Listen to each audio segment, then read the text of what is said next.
Okay, everybody, it is Thursday already here in Cypress, Texas. So I'm getting ready for the Friday, tomorrow morning. Tomorrow's Friday. Oh my goodness.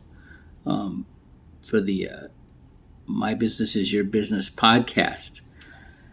So what the focus is going to be on using the synchronistic business strategy combined with the infinite banking strategy.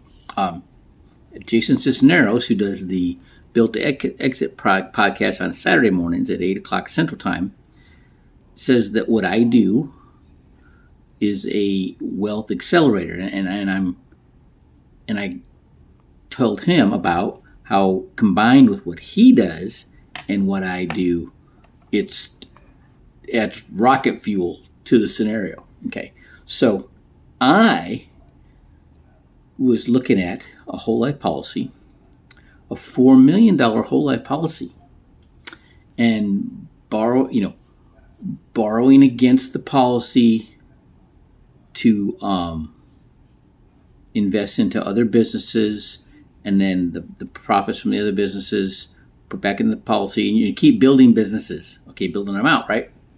Well, I wasn't getting. It was taking 9 years to get the $4 million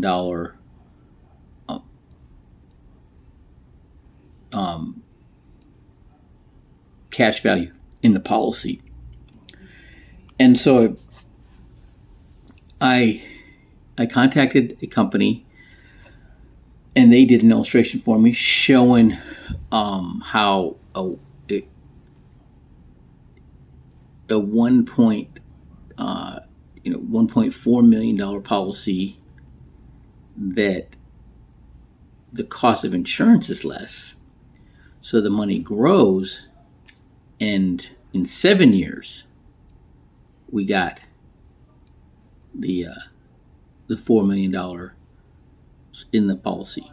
Okay, but then they also showed me how if you pay it back. But if you don't have to pay it back, right? You can experience that $4 million and then have $4 million in death benefit by year 71.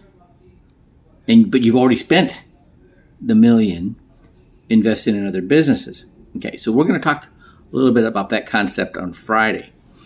But here's the magic that I just had a call yesterday. Somebody that's been in this industry for a long time, the guy that introduced me to the industry, and he's hung up on the whole life strategy. So he had a $4 million policy, right? And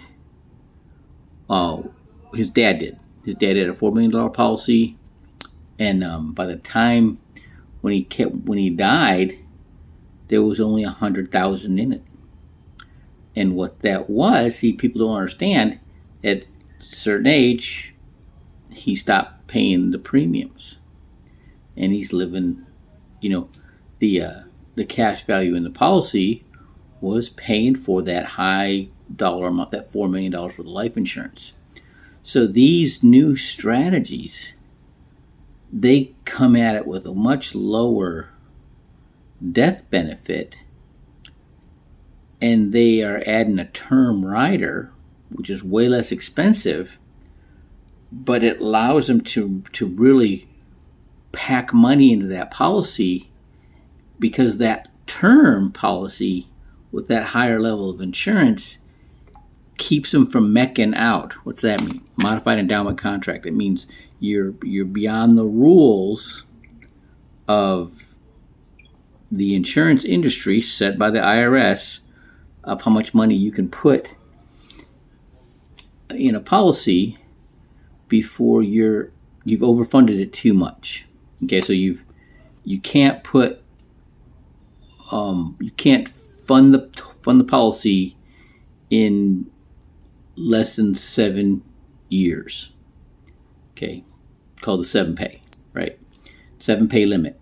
Okay, and so But if you have a low amount of whole life, and then you add a high amount of term coverage, that term coverage allows you to pack more money in that policy, in that whole life policy, that rider, that term rider. So now you can just sock it in. Now, these strategies, the return, the 5% return on the policy, isn't your moneymaker.